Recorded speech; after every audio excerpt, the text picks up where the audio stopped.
एक छोटे से गांव में सुनील अपनी पत्नी माला और दो छोटे बच्चों के साथ रहता था। सुनील मेहनत मजदूरी करके अपना गुजारा करता था। उसकी मजदूरी बहुत कम मिलती थी और महंगाई बहुत ज्यादा थी, इसीलिए उसके घर पर दिन में एक बार ही खाना बनता था। वह कभी कभी सूखी रोटी खाकर ही अपना गुजारा करता था। एक बार गर्मी के दिनों में सुनील की पत्नी बोली, गर्मी आ गई है। कई साल से हम और बच्चे एक ही छोटे पंखे में गर्मी काट लेते हैं और अब तो वह पंखे भी खराब हो चुके हैं। इस बार तुम नया पंखा ले आओ। अब उस पुराने टूटे पंखे में गर्मी नहीं जाएगी।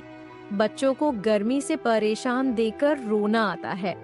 बच्चों को देखकर मुझे भी रोना आता है। मैं एक बदनसीब बाप हूं जो घर में एक पंखा भी नहीं ला सकता। माला, तुम तो जानती हो, मेरे रोज की कमाई से हमारा घर का गुजारा बहुत मुश्किल से हो पाता है। ऐसे में मैं पंखा कहां से ला सकता हूं? एक पंखा की कीमत कम से कम 100 रुपए होंगे और मैं दिन में बड़ी मुश्किल से ही कमा पाता हूं। मेरे पास 50 रुपए हैं। ये 50 रुपए में बड़ी मुश्किल से जमा किए हैं। तुम्हारे 50 रुपए मोहन किसान से निकलते हैं, तो मुझे 50 रुपए लेकर एक पंखा ले आओ। सुनील राजू के घर अपने 50 रुपए लेने पहुंच जाता है।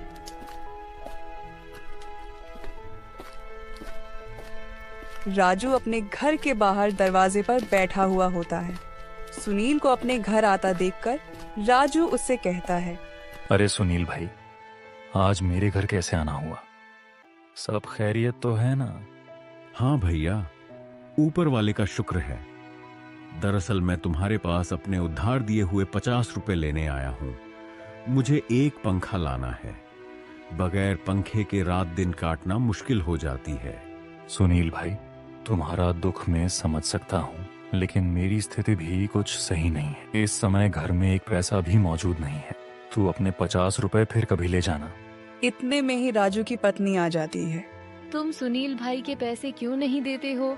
ऐसी गर्मी भरी रात बगैर पंखे के कैसे काटते होंगे? सुनील भाई, मेरे पास यह 40 रुपए हैं, तुम इन्हें ले लो।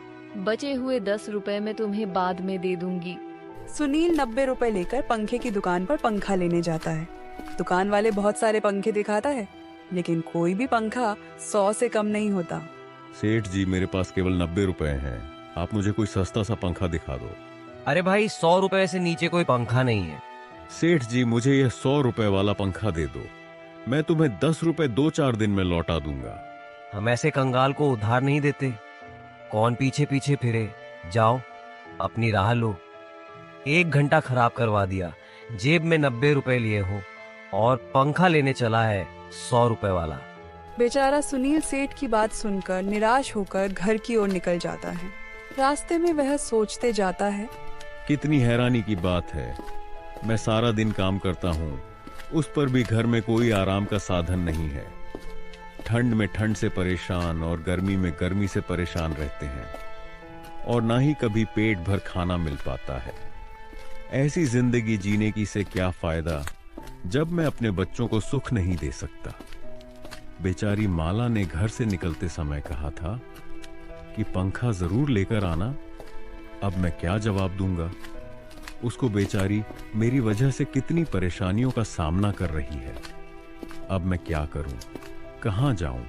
तभी सुनील को गर्मी से परेशान एक बूढ़े आदमी दिखाई देता है, जो किसी गहरी सोच में डूबा हुआ आसमान की तरफ देख रहा था। उस बूढ़े आदमी को देखकर ऐसा मालूम हो रहा था जैसे वह बहुत बड़ी मुसीबत में है, लेकिन सुनील उसे देखकर आगे बढ़ जाता है। थोड़ी दूर जाने के बाद सुनील सोचने लगता है, मैं कितना निर्दय हूं, उस बुजुर्ग आदमी को गर्मी से परेशान देखते छोड़ आया। कहीं वह बूढ़ा आदमी गर्मी से मर ना जाए। पता नहीं उसने कुछ खाया होगा भी या नहीं। कितना बुरा होगा अगर मैं उसे इस हालत में छोड़कर चला गया। मुझे उसकी मदद करनी चाहिए। फिर सुनील वापस उसे बूढ़े आदमी के पास चला गया। उस आदमी को गर्मी से परेशान देखकर सुनील को उस पर तरस आ गया। फिर वह उस आदमी से बोला, बाबा, आप इतनी गर्मी में यहाँ क्यों बैठे हैं? क्या आपको कोई मदद चाहिए? और बेटा, मदद तो मुझे चाहिए, लेकिन तुम मेरी क्या मदद करोगे? तुम्हारी कपड़े तो खुद तुम्हारी कहानी बता रहे हैं। बाबा, मेरे बस का हुआ तो मैं आपकी मदद जरूर करूंगा। ज्यादा ना सही तो थोड़ा बहुत तो कर ही दूंगा। बेटा, मैंने एक शुद्ध खोर से ब्याज पर पैसे लिए थे, लेकिन मैं समय पर उसके पैसे नहीं दे पाया, इसलिए उसने मुझे मेरे घर छीन लिया और मुझे बेघर कर दिया।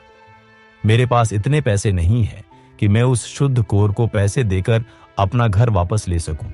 ना ही मुझसे अब कोई काम हो पाता है जो उसके पैसे कमा कर दे सकूं। बाबा, आपके बच्चे नहीं हैं? बेटा, मेरे 2 लड़के हैं। मैंने उन्हें दिन रात मजदूरी करके पढ़ाया था।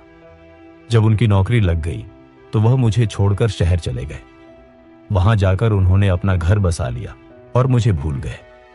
एक दिन आए थे, दोनों भाई मुझसे मिलने नहीं, बल्कि मेरे जमीन बेचने बड़ा बेटा कह रहा था कि पिताजी, मुझे शहर में बिजनेस शुरू करना है, इसलिए मुझे पैसे की बहुत जरूरत पड़ रही है, और छोटे बेटे को भी एक फैक्ट्री खोलनी थी। इसलिए दोनों भाइयों ने मेरी सारी जमीन बेचकर आधे आधे पैसे लेकर शहर चले गए और फिर कभी वापस नहीं आए। यह कहते कहते बूढ़ा आदमी रोने लगा। सुनील ने किसी तरह उन्हें चुप कराया। बाबा, मेरी पत्नी मेरा इंतजार कर रही होगी। मैं आज उससे वादा किया था कि आज मैं पंखा लेकर आऊंगा, लेकिन मैं उसके लिए पंखा तो ना ला सका। इसीलिए अब तुम एक काम करो, यह पैसे तुम ले लो। इन पैसों की मुझसे ज्यादा तुम्हें जरूरत है। हमारे पास पंखा ना सही घर तो है, तुम्हारे पास वह भी नहीं है। अगर तुम और ज्यादा देर घर से बाहर रहे तो तुम्हारी हालत बिगड़ सकती है। इसलिए यह पैसे तुम उस सूदखोर को दे देना और उससे अपना घर वापस ले लेना। वह आदमी सुनील से पैसे ले लेता है और सुनील से कहता है, बेटा, तुम सच में बहुत नेक और अच्छे इंसान हो। आज जब तुम खुद अपनी परेशानियों से डूबे हुए थे, तब भी तुमने बिना किसी स्वार्थ के मेरी मदद की। यह तो गुण है जो किसी सच्चे इंसान में होता है। ईश्वर तुमसे हमेशा खुश रहे। तुम्हें इसका कोई अच्छा फल जरूर मिलेगा। मैं दुआ करता हूं कि तुम्हारी जिंदगी में कभी कोई कमी ना आए और तुम्हें हर खुशी मिले। ईश्वर हर पिता को ऐसे नेक और समझदार औलाद दे जो किसी के काम आ सके। तुम जैसे औलाद किसी भी बाप के लिए बड़े ही गर्व की बात होती है। वह बुजुर्ग आदमी सुनील को बहुत दुआ देता है और फिर वहां से चला जाता है। सुनील को उस बुजुर्ग आदमी की मदद करके आज बहुत खुशी मिल रही थी, लेकिन दूसरी ओर उसे दुख भी था, क्योंकि वह अपनी पत्नी के लिए पंखा नहीं ला सका। लेकिन उसे इस बात की तसल्ली भी थी कि उसने खुद की गरीबी के बावजूद एक नेक काम किया है। यह सोचते सोचते सुनील भी अपने घर चला जाता है। जैसे ही उसकी पत्नी सुनील को देखती है तो वह उससे कहती है, मैं कब से तुम्हारा इंतजार कर रही थी। तुम्हारा राह देखते देखते मेरी आंखें दुख गई। दिल में अजीब अजीब ख्याल आ रहे थे कि कहीं कोई अनहोनी ना हो गई हो। माला, तुम भी जरा जरा सी बातों की चिंता करने लगती हो। अरे, जब आदमी घर से बाहर होता है तो समय लग ही जाता है। मैं मोहन के पास गया था पैसे लेने, लेकिन उसने पैसे देने से इनकार कर दिया। पर उसकी पत्नी ने हमारी मजबूरी देखकर 40 रुपए दे दिए थे। क्या बस 40 रुपए ही दिए? तुम पूरे 50 रुपए लेकर क्यों नहीं आए? जब उधार लेने आया था तब तो बड़ा भला बन रहा था, और जब पैसे लौटाने का वक्त आया तो आनाकानी कर रहा है। तुम 10 बार उसके घर पैसे लेने चले गए, तब जाकर उसने तुम्हें 40 रुपए दिए हैं। अब न जाने 10 रुपए कब देगा। और पंखा का क्या हुआ? माला, मैं जब पंखा लेने गया था, लेकिन कोई भी पंखा 10 रुपए से कम नहीं था। मैंने पंखे वाले से 10 रुपए उधार देने के लिए भी कहा, लेकिन उसने उधार देने से साफ इनकार कर दिया। आज के जमाने में कोई किसी को बिना कुछ फायदे के कोई चीज नहीं देता। अगर तुम उससे ब्याज पर 10 रुपए की उधारी करते तो वह तुरंत दे देता, लेकिन तुमने सही किया जो पंखा नहीं लिया। 10 रुपए की तो बात है, 2-4 दिन में इकट्ठे हो जाएंगे। लाओ 90 रुपए, मैं उन्हें संभाल कर रख देता हूँ। जब पंखा लाओगे तो दे दूंगी। माला, उन 90 रुपए में से 80 रुपए मैंने एक बुजुर्ग आदमी को दे दिए। उसे पैसे की बहुत जरूरत थी। वह गर्मी से परेशान था। अगर मैं उसकी मदद नहीं करता तो शायद वह जिंदा ना रह पाता। फिर सुनील ने विस्तार से सारी बात सुनीता को बताई। सुनील की बात सुनकर माला बोली, तुमने बहुत अच्छा किया जो उस बुजुर्ग आदमी को दे आए, लेकिन तुम्हें पता होना चाहिए कि जो दिया घर की रोशनी के लिए होता है उसे मंदिर में ले जाकर नहीं जलाया जाता। अब इस गर्मी भरी दिन में हम अपने बच्चों को क्या कहेंगे भला? इस गांव में कौन ऐसा आदमी है जो तुम्हारी 1 रुपए की हुई मदद कर दे? तुम बिल्कुल सही रहती हो माला, मैं तुम्हारी बात से पूरी तरह सहमत हूं। लेकिन वह बेचारा बुजुर्ग आदमी हमसे ज्यादा मुसीबत कमा रहा था। तुम चिंता ना करो, ईश्वर ने चाहा तो हमारे पंखे का भी कहीं ना कहीं से इंतजाम हो ही जाएगा। चलो तुम मेरे लिए खाना लगा दो, बहुत जोर की भूख लगी है। आज तो घर का आटा भी खत्म हो गया है। 4 रोटी का आटा बचा हुआ था, 2 रोटी बच्चों ने खा ली और 2 रोटी मैं आपके लिए रख दी। और तुमने क्या खाया माला? तुम भूखी हो। मैं भी बच्चों के साथ 1-2 निवाला खा लिए थे। फिर माला सुनील के लिए खाना लगा देती है। जैसे ही सुनील खाना खाने बैठता है उतने में ही कोई घर का दरवाजा खटखटा आता है। माला घर के बाहर जाकर देखती है तो एक बूढ़ी औरत खड़ी थी। वह सुनीता से कहती है, बेटी मुझ पर दया करो, मैं कल से कुछ नहीं खाया है, इसीलिए मेरी हालत बहुत खराब हो गई है और मेरे पास खाने के लिए कुछ भी नहीं है। कृपया मुझे एक खाने का को दे दो, भगवान तुम्हारा भला करेगा। बहुत लोगों के घर के दरवाजे खटखटा आए लेकिन किसी ने दरवाजे नहीं खोला। माँ जी, इस वक्त तो हमारे घर में कुछ भी नहीं है जिससे मैं आपको खाने को दे सकूं, और ना ही राशन है जो मैं आपको बनाकर कुछ दे सकूं। माला की बात सुनकर बुजुर्ग महिला की उम्मीद टूट जाती है। उतने में ही सुनील आ जाता है। वह बुजुर्ग महिला से कहता है, माता जी आप अंदर आ जाइए, ज्यादा देर घर से बाहर रहना सही नहीं है। गर्मी बहुत ज्यादा पड़ रहा है, आप बीमार हो सकती हो। सुनील उस बुजुर्ग औरत को घर के अंदर ले आता है और फिर माला से कहता है, माला मेरे लिए तुमने जो 2 रोटी बचा कर रखी थी वह रोटी माता जी को दे दो। फिर माला रोटी बुजुर्ग औरत को दे देती है। बूढ़ी औरत बहुत भूखी थी, इसलिए उसने वह रोटी तुरंत खा ली। आप लोगों ने इस बुरे वक्त में मेरी सहायता की है, मैं तुम्हारा यह एहसान जीवन भर नहीं भूलूंगी। वह बूढ़ी औरत सुनील और माला को दुआ देती है और फिर वहाँ से चली जाती है। अगली सुबह माला सुनील से बोली, तुमने भी रात को कुछ नहीं खाया और बच्चे भी थोड़ा बहुत खाकर ही सो गए थे। तुम एक काम करो, तुम्हारे पास जो बचा हुआ रुपया है उसे घर का राशन ले आओ। पत्नी के कहने पर सुनील घर राशन लेने के लिए बाजार की ओर चला जाता है। रास्ते में उसे एक बूढ़े आदमी के रोने की आवाज आती है। वह बूढ़ा आदमी अपने बेटे से कह रहा था, बेटा तू मेरा क्यों नहीं सुनता है? कितने दिन से कह रहा हूँ कि मेरी बीमारी बढ़ती ही जा रही है, तू मुझे किसी हकीम के पास ले चल। पिताजी, मैं आपके इलाज के लिए कहाँ से लेकर जाऊं? आप तो जानते ही हो मेरे पास एक भी पैसे नहीं हैं। फिर भी आप बार बार कहकर मुझे शर्मिंदा क्यों करते हो?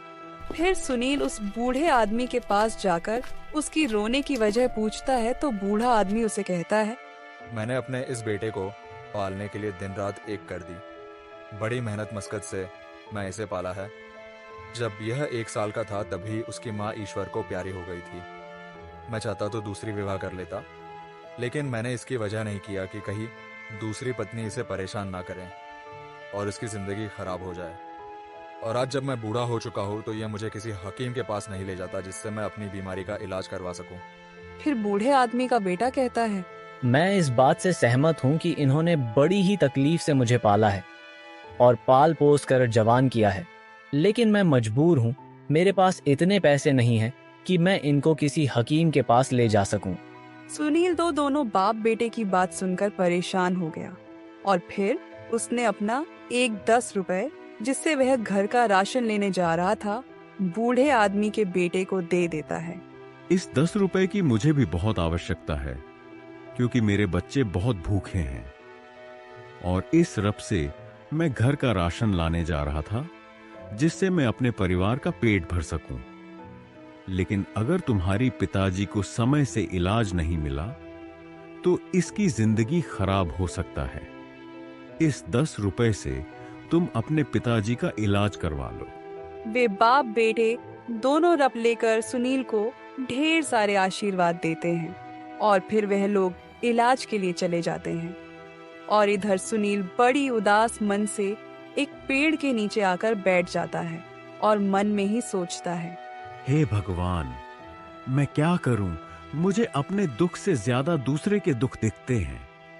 अगर मैं घर पर राशन लेकर नहीं गया तो मेरे बच्चे भूखे रहेंगे, और माला को जब ये बात पता चलेगा कि वह पैसा मैं किसी दूसरे के मदद के लिए दिया हूं, तो वह बहुत गुस्सा करेगी। मुझे कुछ समझ में नहीं आ रहा है, मैं क्या करूं?